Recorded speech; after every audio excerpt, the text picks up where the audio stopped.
먼저 사면 단행 시점이 변수입니다.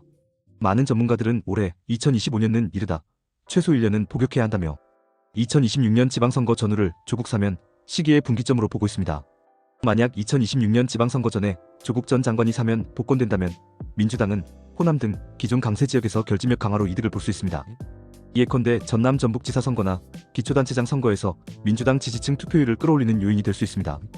또한 서울 경기 등 수도권의 민주당 조직과 강성 지지자들도 사기 진작이 되어 적극적으로 선거운동에 참여할 것입니다.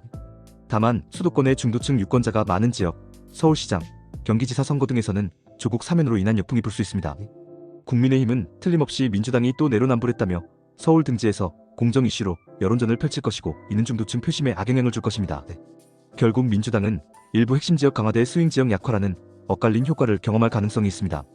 특히 서울시장 선거는 대권주자, 급인물이 나서는 자리인 만큼 조국 이슈가 선거를 뒤흔드는 핵심 쟁점이 될 수 있습니다. 민주당 후보로 나설 인물은 조국 사면에 대한 입장을 표명하라는 압박을 받을 것이고 어떤 스탠스를 취하든 한쪽을 실망시킬 위험이 있습니다. 반면 국민의힘 후보는 반조국 연대를 구성해 중도층까지 아우르는 캠페인을 전개하려 할 겁니다. 따라서 민주당으로서는 지방선거 전에 조국 사면을 단행할지 미룰지에 대한 결정이 매우 중요합니다.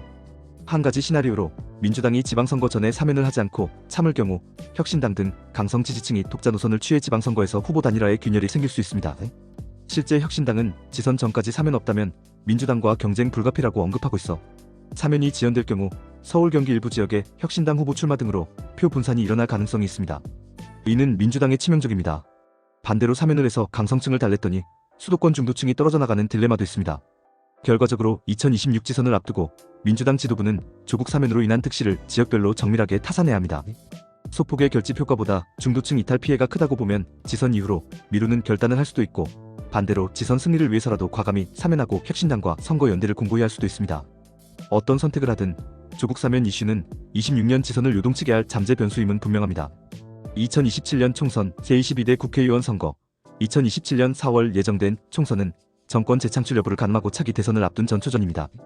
이 시점에 조국 전 장관의 상황 사면 여부, 복권 여부는 총선 전략에 직결되는 요소가 될 것입니다.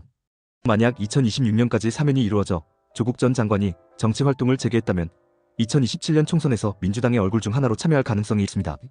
예를 들어 본인이 서울이나 부산 등 의미 있는 지역구에 출마하거나 공식 선거운동에 나서 전국 유세를 지원할 수도 있습니다.